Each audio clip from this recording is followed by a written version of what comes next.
Publish করতেছেন 30 থেকে 35 জন, এগুলা পুরো মিথ্যা কথা। এর থেকে অনেক বেশি 5 থেকে 600 জন মারা গিয়েছে। আমি ওখানে ছিলাম, আমার এক্সাম চলতেছিল নিউট্রিয়েন। আমার এক্সাম শেষ করে আমি গেটটা মাত্র পার করেছি, তারপরে একটা বিকট ধরনের শব্দ আমার কানে আসে। এরপর আমি দেখতে যাই ভিতরে আসলে কি হয়েছে।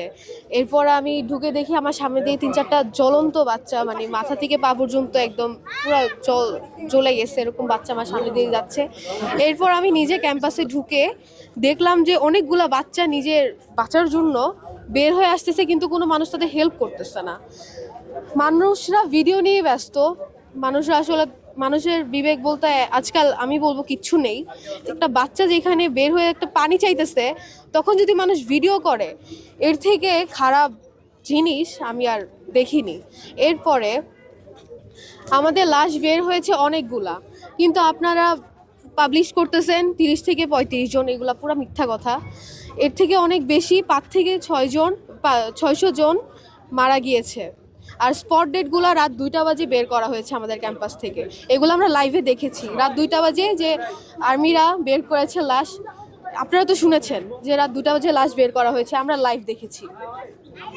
আপু প্রশ্ন, আমার একটা জায়গায় প্রশ্ন, হ্যাঁ আপনার যেহেতু স্কুলে একজন শিক্ষার্থী হারিয়েছেন ছোট বোন, আমরা সবাই মর্মাহত বেদনা দেয়, কিন্তু বিষয়টা হচ্ছে যাদের অবশ্যই একটা লিস্টেড আছে, এটা একটা স্কুল, কোনো মানসম্মত স্কুল, তাদের একটা তালিকা আছে, তাদের আসলে ওদের পরিবার কি খোঁজ নিতে আসছে? ওরা পরিবার খোঁজ নিতে আসছে। অনেক কয়জন তালিকা পেয়েছেন আমাদের একটু বলবেন প্লিজ? আমার অনেকজনই তো হারিয়েছে, সংখ্যা তো আমরা নিজেও পাচ্ছি না। সংখ্যা পেলে তো পরিবারগুলো কোথায়? আমরা তো পরিবারগুলোকে খুঁজতেছি আসলে। পরিবাররা নিজে বাচ্চা খুঁজতে ব্যস্ত, প্রত্যেক হসপিটালে যায় খুঁজতেছে। আমাদের ক্যাম্পাসে অনেক মারা আসে, তারা কিন্তু বাচ্চা খুঁজতে আসে। অনেকে আমাদের টিচাররা বলে যে বাচ্চা পাওয়া যাইতেছে না, পাওয়া গেলে জানাবে। যেগুলো বাচ্চা হারিয়েছে ওগুলা তাদের জন্য তো হটলাইন স্কুল কর্তৃপক্ষ চালু করেছে এবং করেছে, সেখানে তো এত তথ্য নাই। তাইলে এটা আপনারা কোন ভিত্তির উপর দাবি করছেন অনেক লাশ গুম করা হয়েছে? আচ্ছা আমি বলতেছি, রাত 8টার পরে বলা হয়েছিল, যেদিন এটা হয়েছে, প্লেন ক্র্যাশটা হয়েছে, রাত 8টা বাজে বলা হয়েছিল যে সব কার্যক্রম শেষ। এরপরে কেন আর্মিরা রাত 2টা বাজে অ্যাম্বুলেন্স এনে বাচ্চা লাশ বালতি বালতি সরাবে? এটা বলেন আমাকে। হাড্ডি কেন নিয়ে যাবে? ওগুলা যেগুলো আমরা পাচ্ছি না লাশ, ওগুলো তো বাচ্চাদের এগুলো তো আমাদের হাড্ডি হলেও দরকার।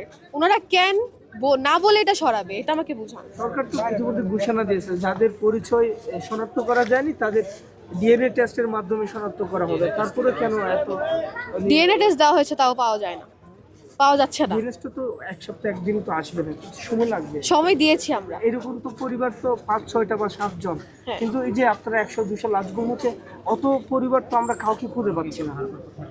এগুলো হাড়গোড়গুলো কোথায় রেখেছে? হাড়গুড় তো না, পরিবার কি? আপনি তো একজন এখন প্রতিদিন সকালে দিয়ে যাচ্ছে, বিকালে সন্তানদের নিয়ে যাচ্ছে, পরিবারগুলো কই? পরিবারগুলো এখন আমি কিভাবে বলবো? আপনি সংখ্যাটা বলেছেন 500 থেকে 600 লাশ এখানে ছিল। হ্যাঁ, আসলে এরকম যদি হতো, আমরা এখানে অভিভাবক যারা আছে বা তাদের স্বজন যারা আছে, তাদের ভিড় আমরা দেখতাম, যদি লাশগুলো আসলে গুম করা হতো অথবা বার্নে দেখতাম, আমরা কিন্তু এরকম সংখ্যাটা আসলে দেখিনি। এখানে কি আপনারা মনে করেন যে সব গার্ডিয়ান কি এখানে এসে বসে থাকবে? না, এখানে না আসলে বার্নে যাবে, হসপিটালে তো যায়, হসপিটাল থেকে তো বাচ্চা। আমাদের কাছে সংখ্যাটা আসলে ওইরকম মনে হয় না। কোন ভিত্তিতে আপনি ওই সংখ্যাটা বলছেন যে 500 থেকে 600 হতে পারে? এটা একটু বলবেন। আচ্ছা আমি বলি, একটা বিল্ডিং এর ক্লাসে, আমরা যেহেতু ক্লাস করছি ওই বিল্ডিংটায়, একটা ক্লাসে 40 থেকে 55 জন ক্লাস করে। হ্যাঁ, একটা সেকশনে ক্লাস করে। সেখান থেকে একটা স্কাই সেকশন, আপনারা নাম শুনেছেন, ওখানে পুরো সবগুলা বাচ্চা মারা গিয়েছে। হ্যাঁ, এখান থেকে বলেন আপনারা যে স্পট ডেট কতগুলা ছিল? যেগুলো স্পট ডেট ছিল ওগুলো তো গার্ডিয়ানরা পাইতেছে না, বাচ্চা কাচ্চা এখন পর্যন্ত নিখোঁজ অনেকগুলা বাচ্চা।